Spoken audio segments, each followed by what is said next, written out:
In this clip, we're going to adjust the fingers, and we'll begin orienting these joints. Actually, we'll connect them and then we'll mirror them.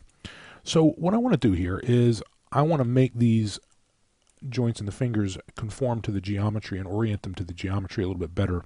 One of the first things I can do with that is I can actually adjust the hand in the same way that we did.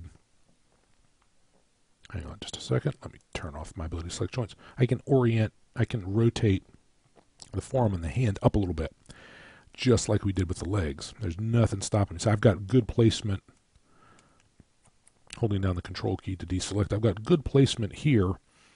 Everything is right and smack dab in the middle of geometry, but the wrist is a little bit off. So I will do that. I'll hit B, and I'll make sure that I have symmetry set to object X. So what that will do is we'll do both sides at once. Okay, so what I want to do is I want to rotate my geometry up so that the wrist is more in the center of the geometry. So I'm going to press E, I'm going to press D, and I'm going to move my pivot point somewhere probably right up in here. And I'm just going to rotate this just a little bit, not a lot. I'm looking at the wrist. I don't really care about the fingers. I really just want the wrist to be in the center there. There we go. And so there, that will work. Now when we mirror this joint, it will actually turn out to be exactly the same because we used our symmetry settings. So I'm going to turn symmetry, soft selection off. That's important. Press B on the keyboard, and I'm going to turn symmetry off as well. All right, so now we've got this squared away. Now I like to actually do this next operation from the perspective view, and I like to X-ray my view. Turn on my ability to select joints. Actually, the joint, this may work. We'll see. So what I'm going to do is I'm going to move my joints. I'm only moving them because they're placed properly from the top view for the most part. So I'm only going to move them in Y, and I'll move them down into making sure that my geometry is working. Alrighty. I can move that up a little bit. If you're not sure, you can certainly X-ray, turn on your wireframe on shaded, and then X-ray your geometry. And that sometimes helps a little bit more. We'll just hit X-ray. Some of these joints will need to move up, like this finger here. And you can rotate, because when we orient all of these joints, that's going to take care of our orientation. It's going to take care of all those rotations. Now what you're looking for here, and interestingly enough, I can also, if I really want to get a good look, I can grab my wrist, choose select hierarchy, and change my radius to something a lot smaller, not like 0.5 or 0.4 or 0.1, something that's really thin. That's going to let me see to make sure that everything is right in the center of our geometry. Oops, wrong one. Just grab that one, lift it up.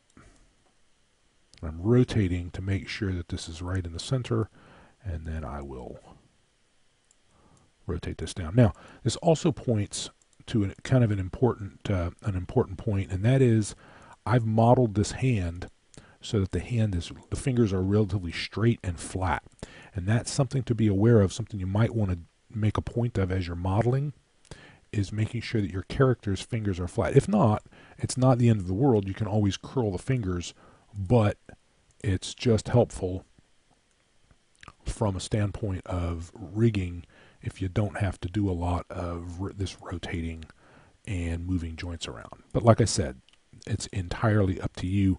There's nothing wrong with moving these. Like I said, when we go through the orienting process of these joints, it's going to take out any rotations you put in. So like here, might rotate this up, and press the down arrow, and then rotate this down, and maybe move this up a little bit. For fingers, it's probably better to be a little closer to the. It really depends. If you want big knuckles, it's better to be closer to the bottom than it is to the top. I'm looking at this pinky joint bone. Oh, by the way, I've got my movement set to world You may not want that. Oh, that looks a little crooked. This is something you probably don't want to have happen. Go to top view. Yeah, see that's crooked, so I want to pull that in. I may have mismoved this and pull that over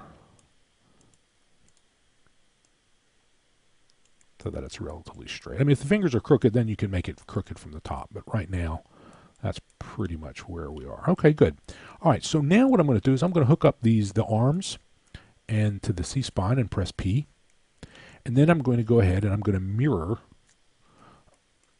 these joints. I'm going to go to the skeleton and I'm going to choose mirror joints. And I'm not going to worry about this. So I'm going to actually, when I orient my joints, I'm going to rename everything then. So I'm going to go to YZ, that's what I want. Don't care about behavioral orientation. And there we go. I'll do the same thing here. Here, press P, and then I will mirror the joints. And so there we go. So what we've done in this clip, in this surprisingly short clip, is we've adjusted our hands, and we have created our skeleton. In our next clip, we will begin the process of orienting our joints, and then we'll rename everything, and that will do it for this module.